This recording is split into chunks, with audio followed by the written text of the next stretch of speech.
Bismillahirrahmanirrahim. Assalamualaikum warahmatullahi wabarakatuh. Selamat pagi dan salam sejahtera bagi kita semua. Baiklah, hari ini di dalam ruangan Guru SMP 3 Maringin kita akan melakukan berbagi praktik baik budaya positif. Adapun susunan acara kegiatan berbagi praktik baik budaya positif dengan susunan acara sebagai berikut. Yang pertama, pembukaan. Marilah kita buka acara ini dengan sama-sama melafazkan lafaz basmalah. Bismillahirrahmanirrahim. Acara selanjutnya menyanyikan lagu Indonesia Raya yang akan dipimpin oleh Ibu Leni Yuliana SPD. Hadirin dimohon untuk berdiri.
Acara selanjutnya pembacaan doa. Untuk mengambil berkah kegiatan kita di siang hari ini, marilah kita sama-sama membaca doa yang akan dihalakai oleh yang terhormat Bapak Asmin SPD. Kepada Bapak, waktu dan tempat kami persilakan.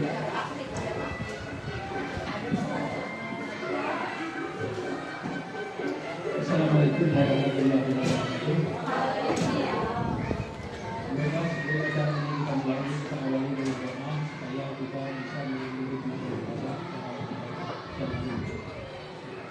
Bismillahirrahmanirrahim. Alhamdulillahirrahmanirrahim. Assalatu wassalamu ala rasulillah wa alihi wa sahbihi. Hamdan syakiri alladhi hamdayatina wa qadimiyya. Ya Rabbana alhamdulillah wa bihamdika wa ta'ala. Allahumma shalli ala sayyidina Muhammad wa ala sayyidina Muhammad. Allahumma inna nas'aluka as-salamata fid dunya wal akhirah. Wa ajrana min fitnatil Allahumma hadina fi sabili wa qadati lana wa bi'isa. Rabbana atina wa Allahumma inna nas'aluka wa bi'ika Allahumma bi'ini bi'ini wa bi'ina wa bi'ina wa bi'ina muslimin wa muslimat wa mu'minin wa mu'minat Rabbana atina fid dunya hasanatan wa qina adzabannar. Subhanallah. Assalamualaikum warahmatullahi wabarakatuh.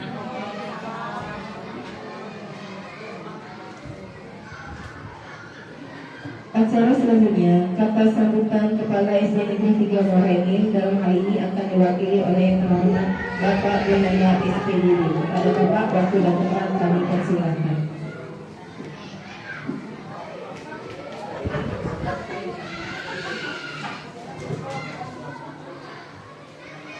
Selamat pagi. Salam sejahtera untuk kita semua, Bapak dan Ibu guru yang kami hormati, Ibu calon pengawas yang hadir pada saat ini yang kami hormati. Pada kesempatan hari ini saya akan menyampaikan pada Bapak Ibu bahwa pada pagi hari ini Ibu Kepala Sekolah tidak bisa hadir di tengah-tengah acara ini karena ada acara keluarga yang tidak bisa ditinggalkan. Oleh karena itu beliau memberikan mandat kepada saya untuk menyampaikan pembukaan acara calon guru penggerak angkatan 11 yang nanti akan dipaparkan oleh Ibu Sri Megawati. Kami mohon kepada Bapak Ibu dan semuanya untuk mendengarkan apa yang disampaikan oleh Ibu Mega dan Ibu Pengawas. Mudah-mudahan Bapak Ibu bisa menerapkan kegiatan ini pada anak-anak peserta didik yang ada di SDN 3 Muara Enim, dan mudah-mudahan ini acara pada siang hari ini calon guru penggerak angkatan 11 dinyatakan dibuka pada saat ini. Dan terima kasih, selamat pagi dan salam sejahtera.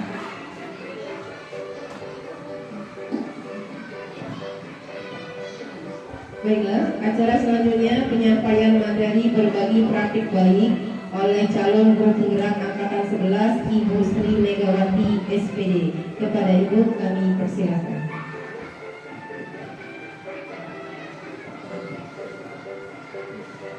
Baik, terima kasih untuk Ibu Bulan atas kesempatannya dan waktu yang diberikan. Oke, Assalamualaikum warahmatullahi wabarakatuh. Izin ya Bapak Ibu ya, untuk menyampaikan berbagi praktik baik ya CGP angkatan 11 ya. Itu untuk menghilangkan rasa nervous atau rasa gugup, izinkan dulu saya memberikan pantun dulu ya. Oke. Berlibur ke Raja Ampat, bilang cakep dong. Bersama ayah dan ibu. Terima kasih sahabat sudah hadir mensupportku.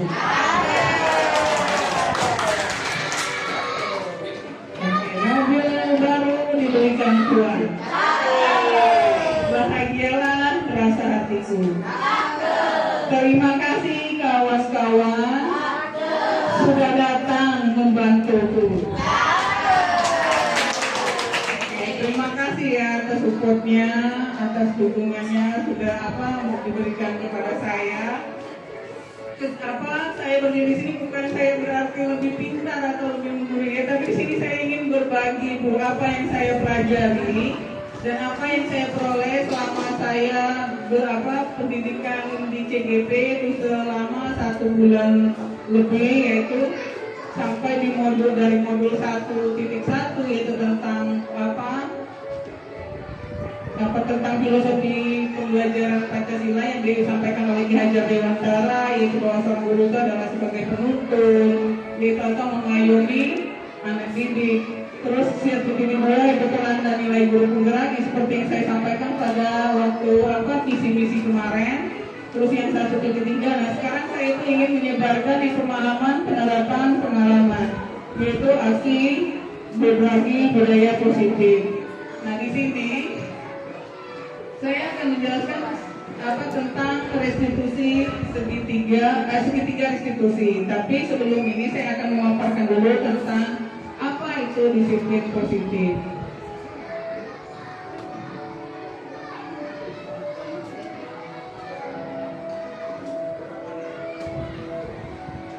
Nah, di sini ada konsep inti budaya positif. Konsekuensi budaya positif itu mencangkup yaitu 6. Ada 6 ya, ada 8 ya, yaitu perubahan paradigma belajar, terus disiplin positif, nilai-nilai kebajikan, posisi kontrol, kebutuhan dasar manusia, motivasi perilaku manusia, keyakinan kelas, dan segitiga restitusi. Ini yang untuk di sini saya akan jelaskan sekilas, tapi yang untuk lebih lengkapnya nanti akan saya jelaskan di segitiga restitusi ini. Oke, pembelajaran dengan paradigma baru. Oke, seperti yang sudah dipaparkan oleh rekan saya terdahulu, yaitu oleh Bu Ani dan Ibu Sada yang pada angkatan CGP itu kemarin, beliau sudah memaparkan tentang profil pelajar Pancasila juga ya Bu Ani ya. Sudah juga tentang apa? Posisi kontrol guru juga.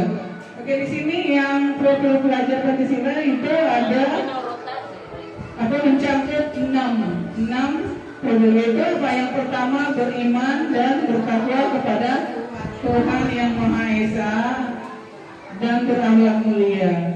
Terus berkebinekaan global, bergotong royong, kreatif, bernalar kritis dan mandiri. Oke, dalam pembelajaran paradigma ini pembelajarannya merupakan pembelajaran yang dirancang berdasarkan prinsip pembelajaran berdiferensiasi, sehingga murid itu belajar sesuai dengan kebutuhannya berdasarkan tahap perkembangan sesuai dengan teori psikologi modern untuk mewujudkan pelajar atau profil pelajar Pancasila.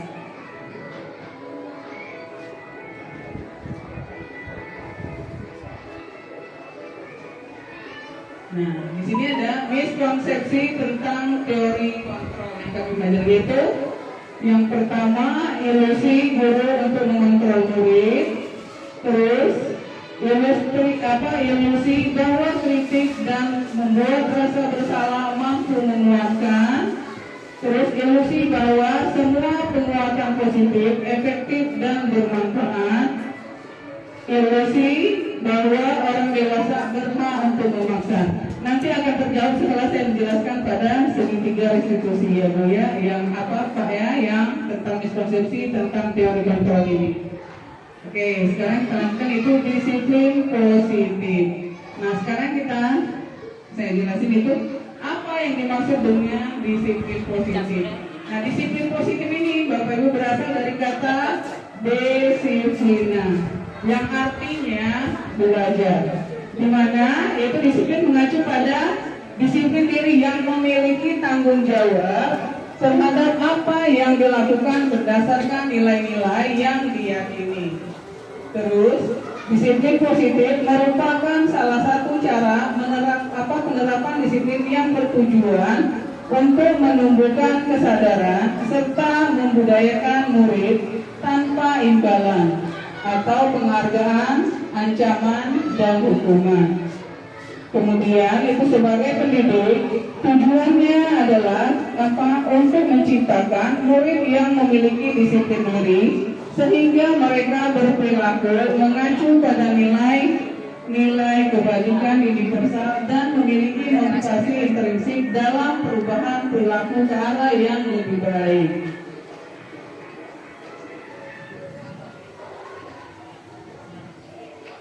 Oke, di sini kan ada kita sebagai kemarin sudah dijelasin kemarin itu tentang di sini. Nah, yang kesadaran tadi kan positif berhubungan dengan. Nah, di sini guna sebagai kita sebagai pendidik Bu ya, kami diajarkan bagaimana kita memotivasi perilaku peserta didik. Itu di sini ada perilaku manusia. Motivasi perilaku manusia itu mencakup itu motivasi yang ekstrinsik dan intrinsik. Nah, intrinsik itu berarti kesadaran diri peserta didik itu yang dari luar. Kalau intrinsik itu yang dari dalam. Nah, di sini kami diajarkan bagaimana cara kita itu menumbuhkan kesadaran diri atau dari kesadaran diri dari peserta didik itu secara intrinsik, bukan dari luar. Kalau dari luar itu misalnya peserta didik itu mengerjakan misalnya PR atau mengerjakan tugasnya itu berdasarkan apa? Dari mungkin dia karena rasa takut atau ini dari dengan gurunya atau atau mungkin ada takut dihukum atau takut apa, misalnya ini apa takut apa nilainya kecil, itu namanya berasal dari ekstrinsi, artinya dari tekanan dari luar. Sedangkan di sini tugas kita sebagai seorang pendidik itu diajarkan untuk bagaimana murid itu bisa sadar dari dalam dirinya sendiri. Berarti kalau misalkan saya tidak mengerjakan PR, berarti apa gitu? Berarti harus tumbuh dari dirinya sendiri. Misalnya dia melakukan kesalahan, terlambat dari sekolah, tapi mereka bukan berasal takut dari apa menghadapi hukuman atau apa, tapi memang harus tumbuh dari dalam diri peserta didik itu sendiri. Oke, di sini kita ingin dulu ya, yaitu proses apa? Nah, di sini tadi komunikasi perilaku manusia yaitu kalau eksternal atau yang prinsip tadi itu untuk menyadari atau ketidakpahaman atau hukuman itu mendapatkan imbalan atau bisa juga tadi kan seperti ini tadi kalau yang dari luar itu misalnya kalau saya umpamanya mendapat melakukan sesuatu berarti dia mengharapkan apa selain dia takut hukuman atau apa berarti dia juga benar ada misalnya kalau saya melakukan ini umpamanya saya mengutuk sampah atau apa nanti saya akan mendapatkan hadiah, saya akan mendapatkan dari hadiah dari guru saya atau dari siapa. Jadi mentalnya itu pengharapan atau mendapatkan keinginan untuk mendapatkan hadiah atau penghargaan dari orang lain. Tadi umpamanya kalau saya minta rajin, berarti saya itu akan mendapatkan apa? Penghargaan dari wali kelas saya atau dari guru saya. Nah berarti itu belum tumbuh dari diri sendiri. Nah, disinilah kita sebagai pendidik kami juga diajarkan. Makanya pengen saya bagikan Bapak Ibu apa yang saya dapatkan itu, misalnya kita tuh dididik untuk menciptakan peserta didik gimana menumbuhkan kesadaran dirinya sendiri. Misalnya dia datang pagi atau memungut sampah umpamanya.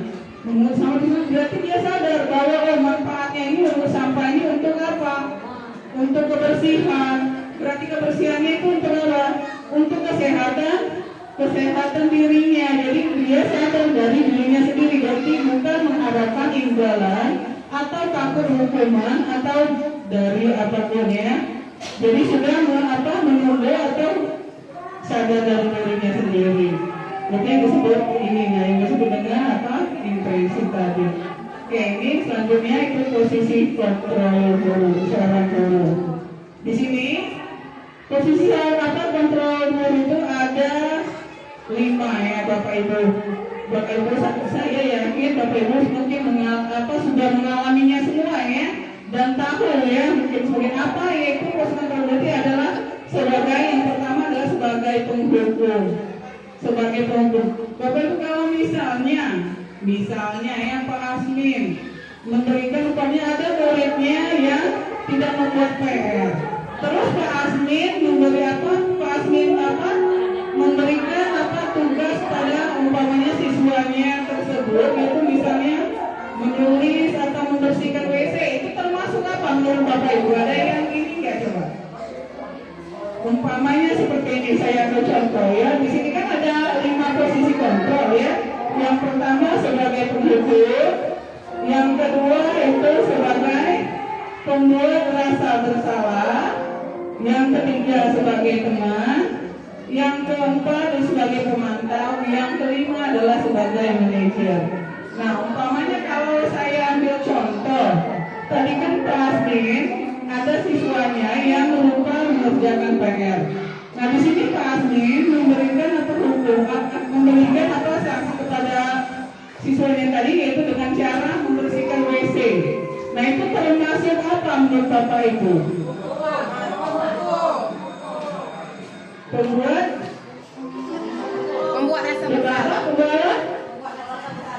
Membuat rasa bersalah atau pembuat emas. Kalau umpamanya tadi kan Pak Asmin membuat siswanya nggak buat PR. Terus Pak Asmin memberikan katanya disuruh membersihkan WC. Itu sebagai apa menurut Bapak Ibu? Iya. Apakah Pak Asmin tadi termasuk posisi penghukum apa pembuat atau merasa bersalah, atau pembuat apa sebagai teman, atau penantau atau manajer?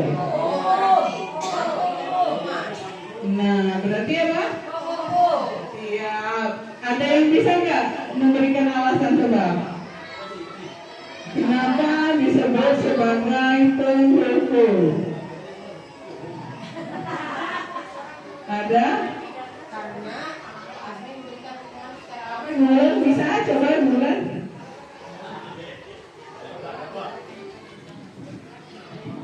Karena menurut saya Bu Mega, karena posisi Pak Asmi tadi kan langsung memberikan hukuman, dikarenakan anak tersebut tidak membuat PR. Kalau membuat rasa bersalah kan harusnya Pak Asmi membuat anak itu merasa bersalah. Oh, kalau saya tidak mengerjakan PR, saya nanti dapat hukuman. Berarti dia yang merasa bersalah tersendiri. Tapi kalau ini kan langsung posisinya langsung Pak Asmi tadi. Oh, kalau tidak mengerjakan PR, ada hukuman mesti ke WC. Berarti kan posisi Pak Asmi itu tadi sebagai penghukum dia. Karena tanpa kesepakatan kan dengan siswa tersebut langsung menjatuhkan hukuman dengan siswa tersebut. Menurut saya Pak Asmi tadi sebagai penghukum dengan siswa tersebut. Terima kasih. Oke, kita kasih aplaus dulu untuk Bulan. Luar biasa ya. Oke, dari penjelasan Bulan tadi benar ya. Sebagai penghukum. Kenapa disebut sebagai penghukum? Nah, karena Pak Asmi kan tanpa benar kata Bulan dari penjelasannya, tanpa apa kompromi dulu, tanpa ini dulu, berarti Pak Asmi langsung memberikan hukuman. Nah, nanti untuk menjelaskan efek-efeknya apa dampak dari yang ini posisi kontroling nanti ya, sekali kita jelasin apa sekali sebisa saja. Jadi benar ya, sebagai penghukum. Nah, kalau saya ambil lagi contoh yang kedua, umpamanya Pak Heri umpamanya, Pak Heri. Karena Pak Heri sudah ngantuk, makanya saya langsung ke Pak Heri dulu ambil contoh. Umpamanya ini ya, Pak Heri ada siswa di kelas Pak Heri. Nah, ketika Pak Heri menjelaskan pelajaran sudah berlangsung sekitar 15 menit lebih. Nah, tiba-tiba si Ahmad siswanya Pak Heri tadi datang. Nah, Pak Heri bilang, kata Pak Heri, Ahmad, kata Pak Heri, Ahmad tahu nggak ini? Bahwa ini Ahmad kan sudah Bapak bilang kemarin itu katanya, kalau kita kan sudah buat kesepakatan kelas ya, kalau datang itu harus tepat waktu. Nah, tapi kenapa Ahmad masih datang terlambat? Nah, apa Ahmad misalnya kata Bebe, apa Ahmad nggak kasihan sama Bapak umpamanya kalau misalnya Bapak dipanggil oleh Ibu Kepala Sekolah karena Ahmad sering datang terlambat. Nah, itu berarti kalau Pak Heri mengungkapkan bahasanya seperti itu termasuk posisi Pak Heri tadi berperan sebagai seorang guru, sebagai teman, atau pembuat merasa bersalah, atau pemantau, atau apa? Menurut Bapak, ada yang mau ngasih respon nggak? Pak Asmin, coba Pak Asmin, coba bisa jelasin Pak Asmin?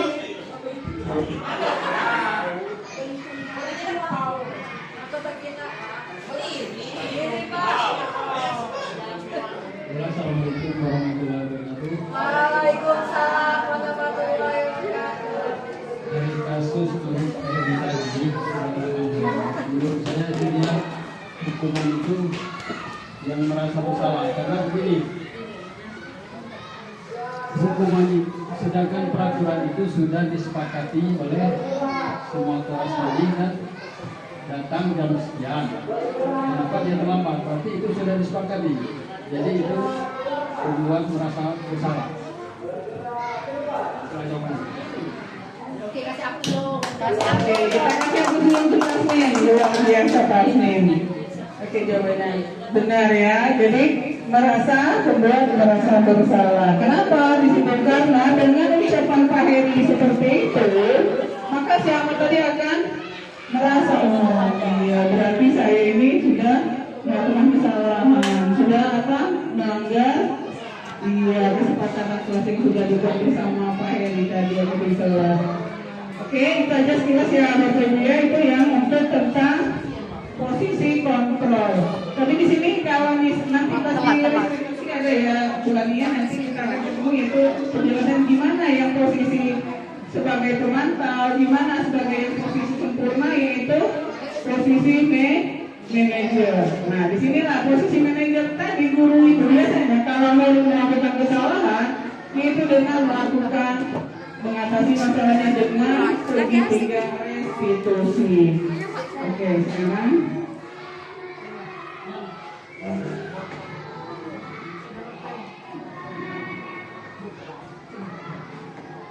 oke, di sini kita lihat dulu ada. Nah, di sini ada yang posisi sempurnanya dijelaskan dulu yaitu guru disebut sebagai manajer itu apabila guru berbuat sesuatu bersama murid, mempersilakan murid, terus mempertanggungjawabkan perilaku dan mendukung murid agar dapat menemukan solusi atas masalahnya sendiri. Terus posisi manajer juga yaitu mengacu pada restitusi yang dapat menjadikan murid sebagai manajer bagi dirinya sendiri sehingga tercipta identitas positif atau berhasil pada dirinya sendiri. Itu. Yang mana? Busri? Iya, nanti dikirim. Oke, untuk nanti saya kirim dulu. Yang ini keyakinan kelas ya, yaitu yang budaya bersama juga kayak apa tentang yang tadi yang budaya bersama itu termasuk keyakinan kelas. Saya yakin SD3 ini sudah buat semuanya keyakinan kelasnya seperti yang sudah diajarkan oleh rekan kita, ibu kita dan ibu saya seperti yang kemarin itu membuat kesepakatan kelas sudah semua ya Bapak Ibu. Sudah, alhamdulillah. Berarti kita lanjutkan aja. Berarti sudah paham ya Bapak Ibu tentang keyakinan kelas. Kita lanjut aja.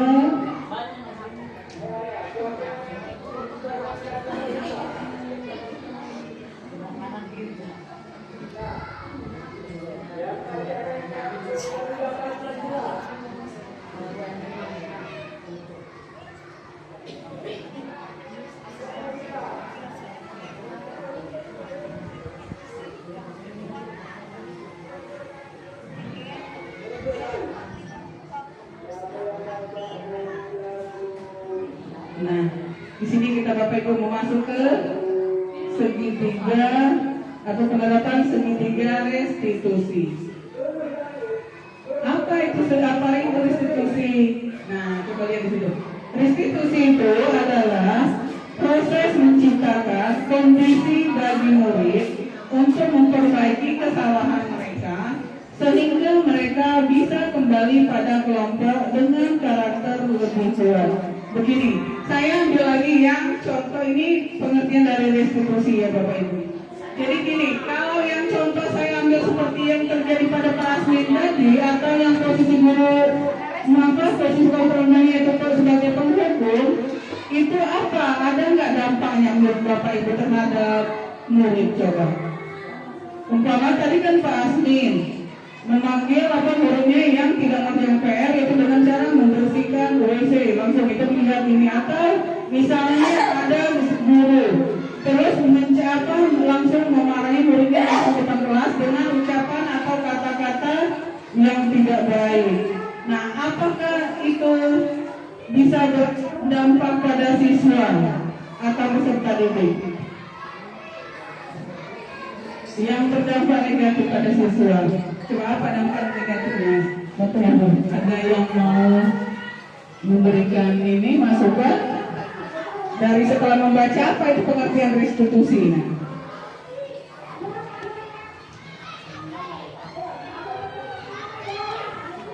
Dari restitusi ini terkait adalah proses menciptakan kondisi bagi murid untuk memperbaiki kesalahan mereka sehingga mereka bisa kembali pada kelompok dengan karakter lebih kuat atau lebih baik. Nah, dari yang Pak Asmin tadi berarti itu akan menyebabkan hukuman ya Bapak Ibu ya. Nah, berarti apakah ada efek negatifnya terhadap siswa yang dihukum oleh Pak Asmin tadi? Apa Pak Asmin? Bisa dijawab di ini? Siswa umuran ini. Masuk PPS. dengan adanya kita memberikan hukuman untuk membersihkan dosa tadi, maka anak tersebut dari posisi negatifnya dia apabila melihat kita akan selalu mungkin takut dan merasa bersalah karena dia sudah kita lakukan hukuman dengan diri sendiri. Bisa saja dia apabila melihat kita dia akan ketakutan, awas katanya ada itu misalnya nanti kita dihukum, jadi ketakutan itu negatif. Iya, kita kasih hapus dulu di palsu. Jadi seksual apa Pak Guru yang favoritnya pas ini. Oke, jadi benar luar biasa pas ini ya. Jadi dengan memberikan hukuman tadi maka akan membekas pada peserta BJJ itu sampai kapanpun mungkin mereka akan selalu mengingat, dia akan tumbuh rasa takut atau rasa minder atau rasa ini misalnya kalau dia lihat malu itu yang disebut kalau memberikan hukuman atau misalnya dipermalukan di dalam kelas atau di depan teman-temannya gitu ya. Oke, sekarang selanjutnya. Nah, di sini restitusi itu bukan untuk menembus kesalahan, tapi dengan restitusi itu adalah sebuah tawaran dan bukan paksaan. Restitusi itu fokus pada solusi. Ini Bapak Ibu yang dimaksud di sini kan? Kalau restitusi itu bukan untuk menembus rasa bersalah atau bukan juga sebagai tawaran atau paksaan. Nah, di sini fokus pada solusi. Di sini tujuannya diadakan restitusi oleh Bapak Ibu pemerintah hak siswa untuk yang melakukan kesalahan, yaitu tujuannya untuk gimana menyadarkan siswa tersebut akan apa perbuatan atau kesalahan yang telah dia lakukan, tapi diberi dia sendiri yang menciptakan solusinya gitu. Ini nanti ada contohnya nanti ya. Nah, segitiga restitusi itu ini langkah-langkah segitiga restitusi, yaitu yang pertama menstabilkan identitas, yang kedua memvalidasi tindakan yang salah, yang ketiga itu menanyakan keyakinan. Nah, di sini artinya apa? Menstabilkan identitas. Di sini menstabilkan identitas itu umpamanya Ibu Gita Pandu, seperti yang saya ambil contoh pada Ibu Gita Pandu tadi, umpamanya beliau ada muridnya yang bertengkar, ada murid beliau yang bertengkar. Nah, di sini Ibu Gita Pandu itu memanggil siswanya dan menanyakan, umpamanya apa kabar, kata Ibu Gita Pandu tadi, terus kenapa dia melakukan kesalahan. Tadi saya dengar ya, mungkin banyak kenapa sih melakukan umpamanya tadi kan mencaci ya buat kita ya, banyak mencaci ini si Citra katanya ya. Citra sama siapa tadi kalau saya sebut? Iya, nggak contohnya umpamanya memanggil si Citra. Jadi umpamanya Citra mengganggu ini menarik jilbab si ini, umpamanya buat kita ya, maaf ya, contoh aja. Jadi di situ, nah tugas buat kita bertanya seperti itulah yang disebut dengan artinya menstabilkan. Umpamanya buat kita bilang gini, ini kenapa ini tadi dia jawab, katanya si ini tadi Citra tadi terimpit. Iya, terimpit katanya. Jadi nggak sengaja, jadi langsung ditariknya jilbabnya. Nah, jadi buat kita juga minta si Citra minta maaf tadi karena semua orang kan pasti pernah, kita tahu ya, semua orang pernah melakukan kesalahan kata Ibu kita tadi. Jadi setiap orang punya kesalahan. Jadi kita sebetulnya dengan pertanyaan buat kita itu yang disebutkannya buat kita sudah menyadarkan bahwa si Citra tadi melakukan hal itu yang disebut dengan memvalidasi atau menstabilkan identitas. Kemudian dia mencari ini, itu yang disebut dengan validasi tindakan yang salah. Terus kemudian ibu kita menanyakan solusinya tadi apa yang akan dia lakukan, seperti yang menanyakan tentang keyakinan kelas yang sudah di kelas mereka buat. Itu yang menanyakan keyakinan. Seperti itulah segitiga restitusi dilakukan ya. Ini yang pertama. Nah, ini validitas kebutuhan, yaitu misalnya kamu punya alasan, kamu tentu punya alasan. Ini pertanyaan yang biasa itu. Kamu tentu punya alasan mengapa melakukan hal itu umpamanya. Boleh Bu, silakan. Misalnya ini kamu pasti apa alasan kamu, itu sudah pertanyaan yang pertama. Terus adakah yang lebih efektif untuk mendapatkan apa yang kamu butuhkan? Nah, umpamanya dari siswa manusia tadi, apa alasan dia melakukan kesalahan tersebut? Terus kita apa sampai dia setelah dia sadar akan kesalahannya, apakah yang akan dia lakukan? Apakah yang atas perbuatannya itu ada yang menguntungkan atau ada yang ini? Nanti mereka akan sadar. Berarti kalau dengan melakukan seperti itu, berarti mereka akan melakukan misalnya mengganggu ketertiban kelas, apa membuat temannya terganggu atau apa.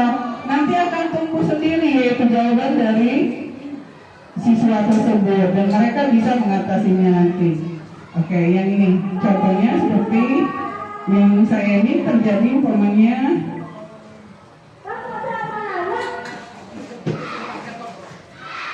Oke, saya ambil contoh ya Bapak Ibu ya biar lebih ini ya. Oke, kita lihat dulu ke sini ya. Apa itu? Biar lebih jelas apa yang dimaksud segitiga restitusi itu.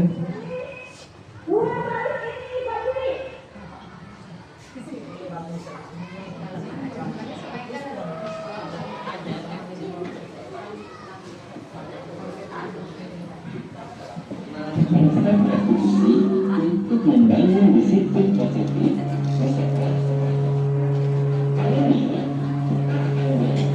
bagaimana cara melakukan restitusi dengan menerapkan prinsip sesuatu yang tidak dosen. Mari kita lihat lagi 3 tahap dalam segitiga restitusi ini. Tahapan pertama dalam segitiga restitusi adalah menstabilkan identitas murid yang berbuat kesalahan atau dari dosen menyebutnya sebagai stabilized behavior. Untuk mendalami tahapan pertama ini, mari kita lihat cerita pendek berikut ini.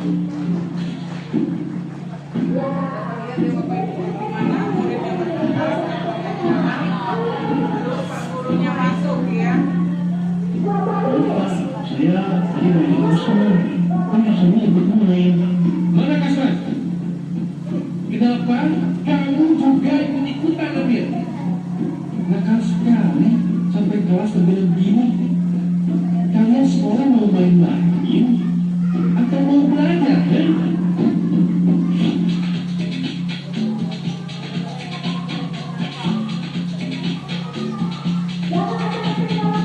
Mari kita membayangkan kelanjutan cerita pendek.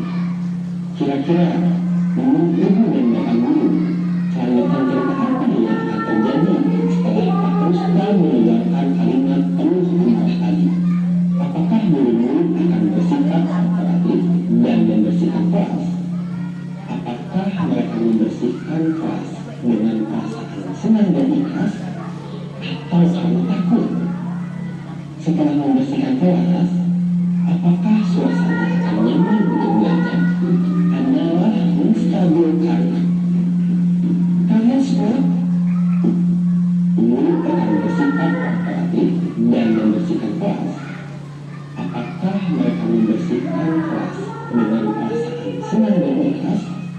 Coba tadi dari video yang ditonton tadi kita lihat ya, ada Pak Kasman masuk kelas pada saat posisi muridnya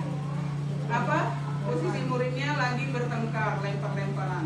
Terus dengan nada amarahnya, Pak Kasman tadi marah besar ya, dengan mengungkapkan kata-kata penuh amarah. Nah di situ apakah muridnya tadi akan tumbuh dia tadi melakukan kebersihan kelas dengan tumbuh dengan rasa ikhlas dari hatinya, atau karena rasa takut menurut Bapak Ibu? Karena atau karena terpaksa? Iya, berarti dari situ kita bisa ambil yaitu dari yang sisi negatif itu ada rasa keterpaksaan atau rasa takut ya. Oke, coba kita lanjutkan gimana? Atau karena takut.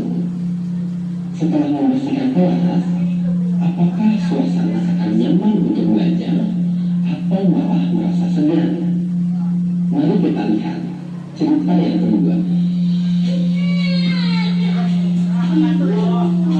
Teman saya digigit oleh adeknya.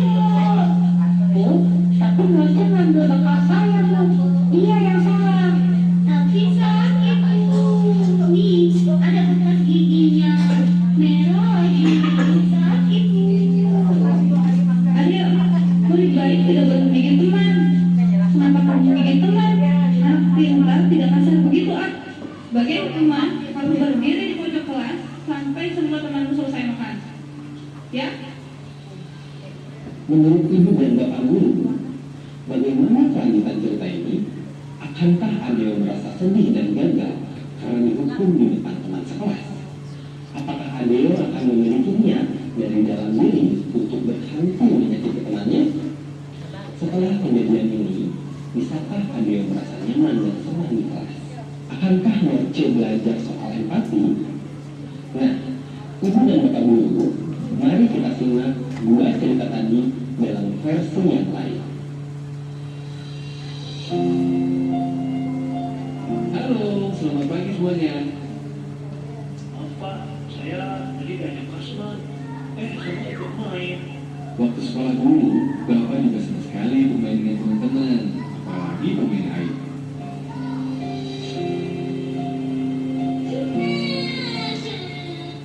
Oke, pada cerita yang kedua beda ya dengan yang sesi pertama tadi, Pak, di mana Pak Kasman itu masuk dengan penuh amarah ya, langsung penuh amarah.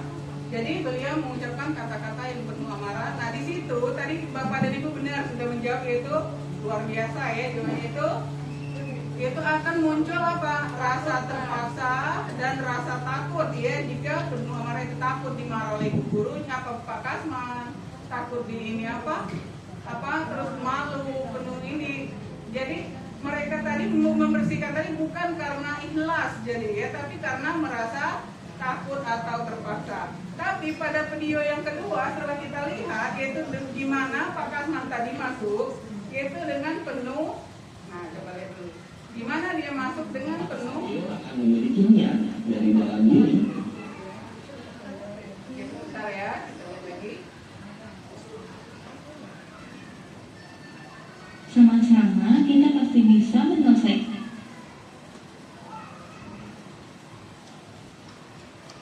Nah, di mana Pak Kasman tadi dia menjelaskan bahwa Pak Kasman juga selama masih menjadi siswa juga pernah melakukan kesalahan yang sama, itu memang pernah bermain, pernah ini sama seperti yang mereka lakukan. Nah, di situ dengan pertanyaan itu artinya Pak Kasman telah memvalidasi menganut identitas permasalahan tadi, berarti di situ akan menciptakan apa?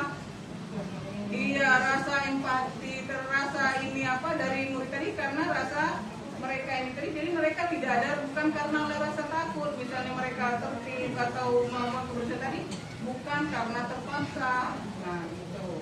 Oke, kita lanjutin lagi ya. Nah, di sini. Kita boleh menggigit teman. Kenapa kamu menggigit teman? Anak pintar tidak kasar begitu, ah. Bagian teman harus berdiri di pojok kelas sampai semua temanmu selesai makan. Ya? Menurut ibu dan bapak guru, ibu dan bapak guru, kira-kira bagaimana kelanjutan kedua cerita terakhir? Apakah mungkin anak-anak kelas 11 di kelas Pak Rustam akan berlanjut mendiskusikan cara mereka membersihkan kelas, melakukannya dengan ikhlas, lalu diikuti dengan suasana belajar yang senang dan penuh semangat? Bagaimana dengan Adeo dan Norce? Apakah akan tergali mengapa sebenarnya Adeo menggigit Norce? Ketika sudah memahami sebabnya, mungkinkah Bu Belen mendorong keduanya untuk mendiskusikan suasana kelas yang nyaman untuk kedua belah pihak? Tahapan pertama segitiga restitusi, menstabilkan identitas. merupakan dasar dari segitiga restitusi yang bertujuan mengubah identitas anak yang bersalah dari orang gagal menjadi orang gagal. Teori segitiga restitusi percaya jika kita sebagai guru malah mengkritik kesalahannya, kita akan membuatnya tetap ada di posisi gagal. Berada di posisi identitas gagal membuat anak cenderung menyalahkan orang lain, tidak mau menemukan saran, dan sibuk mempertahankan diri ketimbang mencari solusi.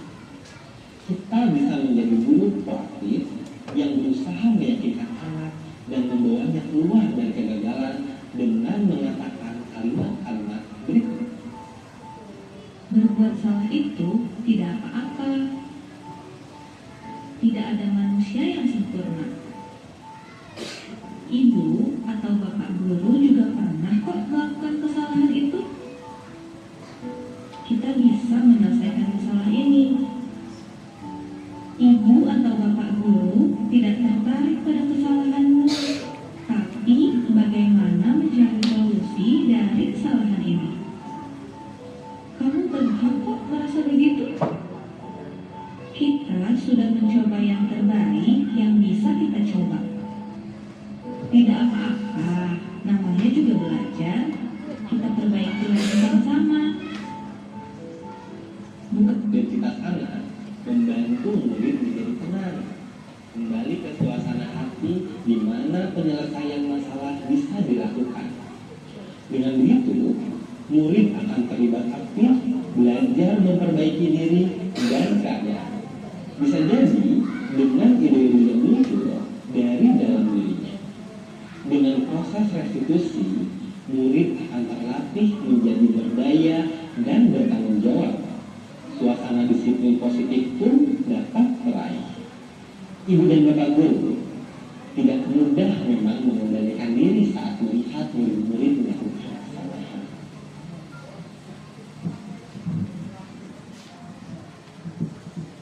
Oke, baik Bapak Ibu, gimana setelah melihat video tentang segitiga restitusi tadi? Apakah Bapak Ibu sudah mendapatkan pencerahan dari video tadi? Apa hikmah dari penerapan segitiga restitusi yang ada dalam video tadi? Coba kalau menurut Pak Agus, apa Pak Agus yang sudah Pak Agus dapatkan dari hasil menonton video tadi? Yang umpamanya pencerahan yang Pak Agus sudah dapatkan gimana setelah melihat video tentang gimana ada yang pada video 1 dan kedua yaitu belum menerapkan segitiga restitusi, setelah video keduanya yaitu sudah menerapkan segitiga restitusi. Coba Pak Agus, menurut Pak Agus apa yang pencerahan yang sudah Pak Agus dapatkan?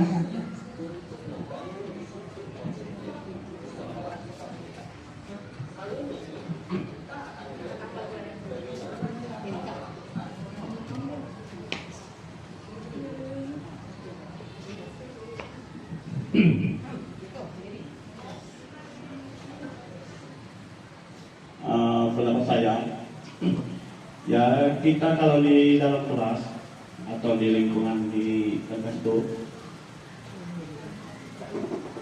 restitusi itu dari video pertama tadi kita nampak emosi kita mungkin yang ada berasa gimana gitu. Ya kalau dengan anak-anak emosi yang anak kecil, tidak bisa tidak emosi. Kita harus mencontohkan yang baik, walaupun kita pernah melakukan kesalahan, tapi jangan sampai nampak di depan siswa itu. Tapi kita harus mencontohkan dengan kalimat-kalimat yang baik, dengan pelafalan yang baik. Mungkin itu akan membentuk karakter mereka masing-masing. Tapi kalau kita membenda, mencaci maki, maka dia akan ikut juga sampai dewasa nanti. Itu saja.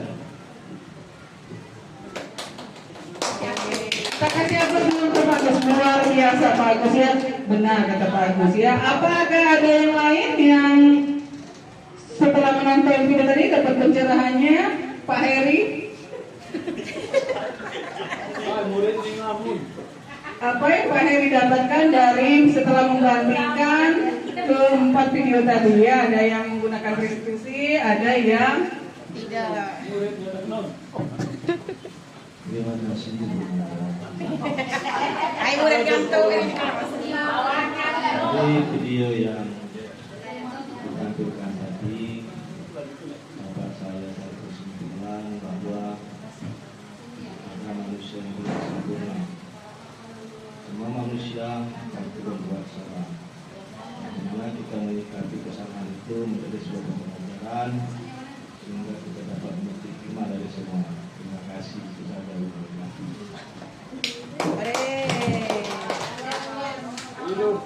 Luar biasa Pak Heri ya, keren. Sudah kita kasih apa semua untuk Pak Heri. Nah, kenapa yang lain ada yang mau menambahkan? Bapak, apa ibu-ibu yang di belakang gimana? Ada masukan nggak setelah melihat video tadi?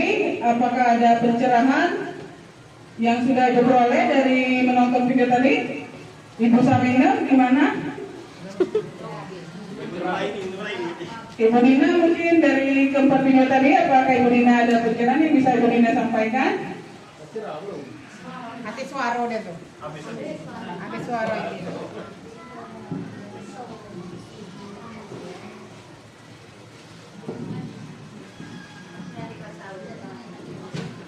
Maaf ini suara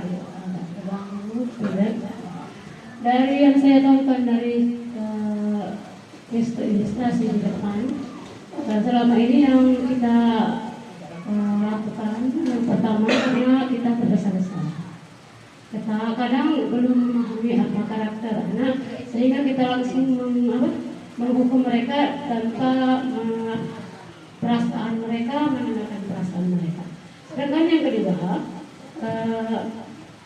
seperti yang kita kita akan mengetahui sebab akibat. Segala sesuatu ada sebab, ada akibat. Mengapa anak-anak langsung nakal atau apa? Karena guru bertemu anak jam 8, jam 7, sedangkan mereka dalam pergi sekolah mungkin mereka ada masalah dari keluarga atau ada masalah lain, sehingga waktu mereka bertengkar masih ada perasaannya yang belum terselesaikan. Jadi untuk guru, untuk saya pribadi, karena anak saya ya super, ini ada contoh segitiga, apa ya judulnya mereka? Ya, restitusi. Kakak menyadarkan kita guru bahwa kita dituntut pemerintah untuk lemah lembut, tidak kasar dengan murid dan mengetahui perasaan murid, sehingga kita harus lebih sabar dalam mendidik anak-anak. So, Ibu Mega, Assalamualaikum warahmatullahi wabarakatuh.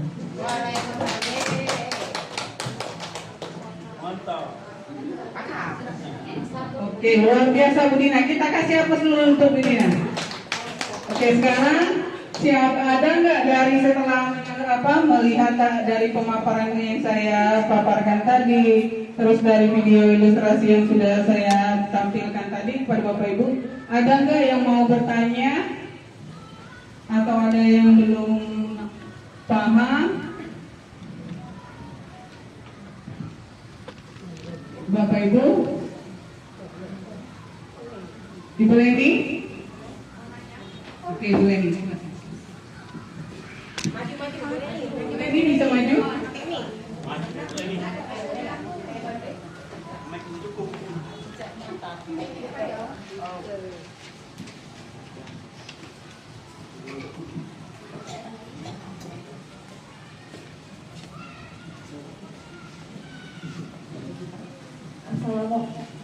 Assalamualaikum warahmatullahi wabarakatuh.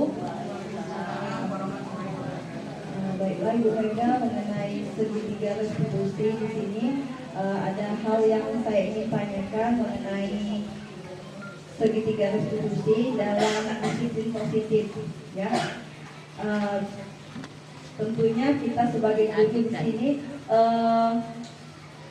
namanya untuk menerapkan ini kadang beda antara hukuman itu sangat membingungkan. Kadang hukuman segitiga restitusi itu yang bagaimana? Coba Bu, bagaimana cara kita menerapkan segitiga restitusi?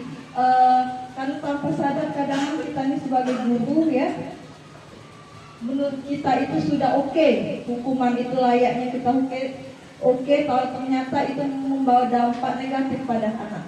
Nah, untuk segitiga restitusi ini bagaimana bisa kita terapkan sebagai guru cadangan yang tanpa sadar seperti yang dikatakan Ibu Dina, kita ini harus sabar, harus tahu benar kondisi anak tersebut, kenapa dia melakukan hal yang demikian.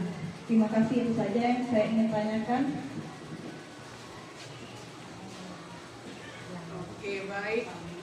Oke, baik. Terima kasih Bu Eni atas pertanyaan luar biasa ya, pertanyaan bagus. Dari rekan-rekan Bapak Ibu, ada yang mau membantu saya menjawabnya sebelum ini saya jelaskan?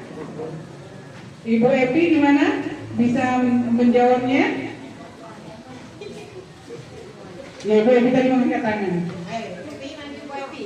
Ibu Epi bisa maju untuk menjelaskannya?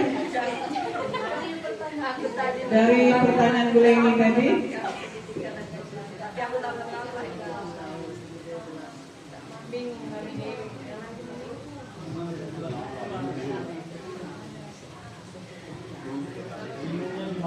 Oke, siapa selain kalau ini ada nggak yang lain yang bisa membantu menjawabnya? Dari pertanyaan Ibu Leni tadi.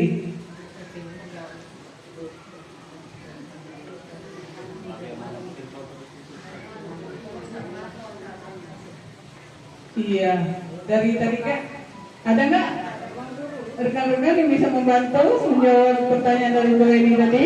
Kembali ke narasumber. Oke, kembali ke narasumber. Oke, baik ya, dari pertanyaan Bu Leni tadi luar biasa, bagus ya. Iya benar, termasuk saya juga mengalami ya Bapak Ibu. Yang mana, gimana cara menerapkan segitiga restitusi itu apa? Gimana membedakan apa? Gimana tipe yang hukuman? Gimana rasa membuat bersalah? Saya juga mengalami seperti itu ya sebelum belajar kemarin. Nah, disinilah tujuan saya untuk berbagi bersama Ibu dan Bapak di sini. Nah, di sini tadi Bu Eni menanyakan bagaimana cara menerapkan segitiga restitusi pada siswa, yaitu dengan cara melakukan 3 hal tadi. Yang pertama apa tadi? Ada yang masih ingat nggak tadi Bapak Ibu?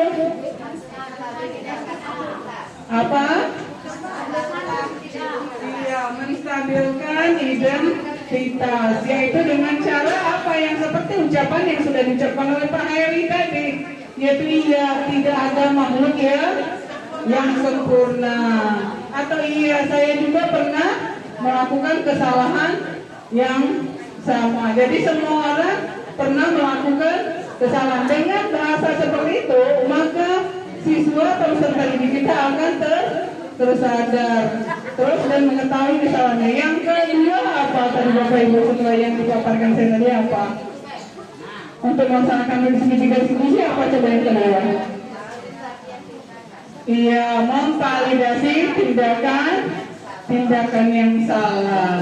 Seperti jadi setelah murid menyadari bahwa dia itu salah, jadi dia akan berpikir gimana cara menemukan solusinya agar dia tidak melakukan salah lagi. Yang ketiga apa?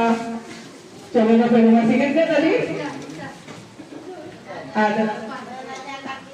Iya, luar biasa benar sama program ini ya. Menanyakan ke keyakinan yang sudah kita buat bersama, yaitu kenapa, apa alasannya ya gitu. Jadi mereka akan menemukan solusinya sendiri. Nah, oke, dari ini ada yang mau bertanya lagi? Gimana pola ini dengan penjelasan tadi? Apakah sudah bisa dipahami? Terima kasih Bu Mega, sudah paham. Ya, alhamdulillah. Ada yang mau bertanya lagi nggak? Mas.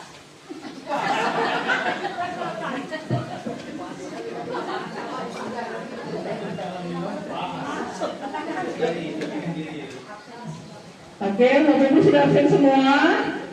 Sambil ini ya.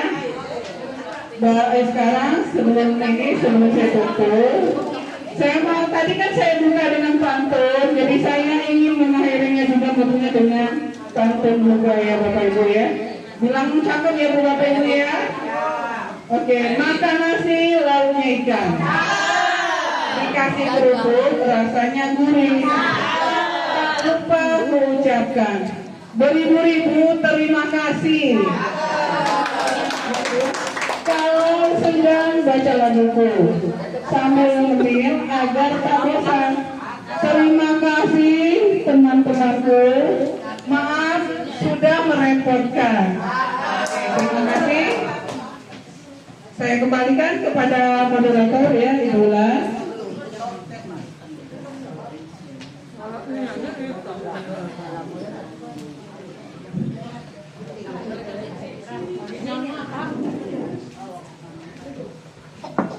Demikianlah penyampaian materi berbagi praktik baik oleh Ibu Sri Megawati CGP Angkatan 11. Semoga kita semua bisa mengambil pelajaran dari berbagi praktik baik dari Bu Mega, dan semoga teman-teman yang belum mengikuti CGP bisa mengikuti CGP yang tahap berikutnya, tahap 12. Itu saya sendiri maksudnya.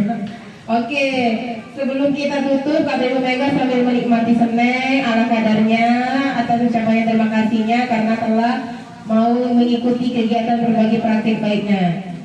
Kalau tadi Ibu Mega sudah menyampaikan materi, menyampaikan pantunnya juga, sekarang kita tutup acara hari ini dengan sama-sama melapaskan lapas hamdalah. Alhamdulillah Rabbil Alamin. Saya akhiri, wassalamualaikum warahmatullahi wabarakatuh. Jangan lupa Bu Mega ya, filenya di-share di grup. Ya Bu ya? Terima kasih. Terima kasih kawan-kawan sudah Kalau Bapak Ibu minta waktunya sebentar. Ini kan untuk bulan depan kan sudah mulai kegiatan observasi kan. Apakah sudah di-upload untuk PFM-nya? Usahakan sebelum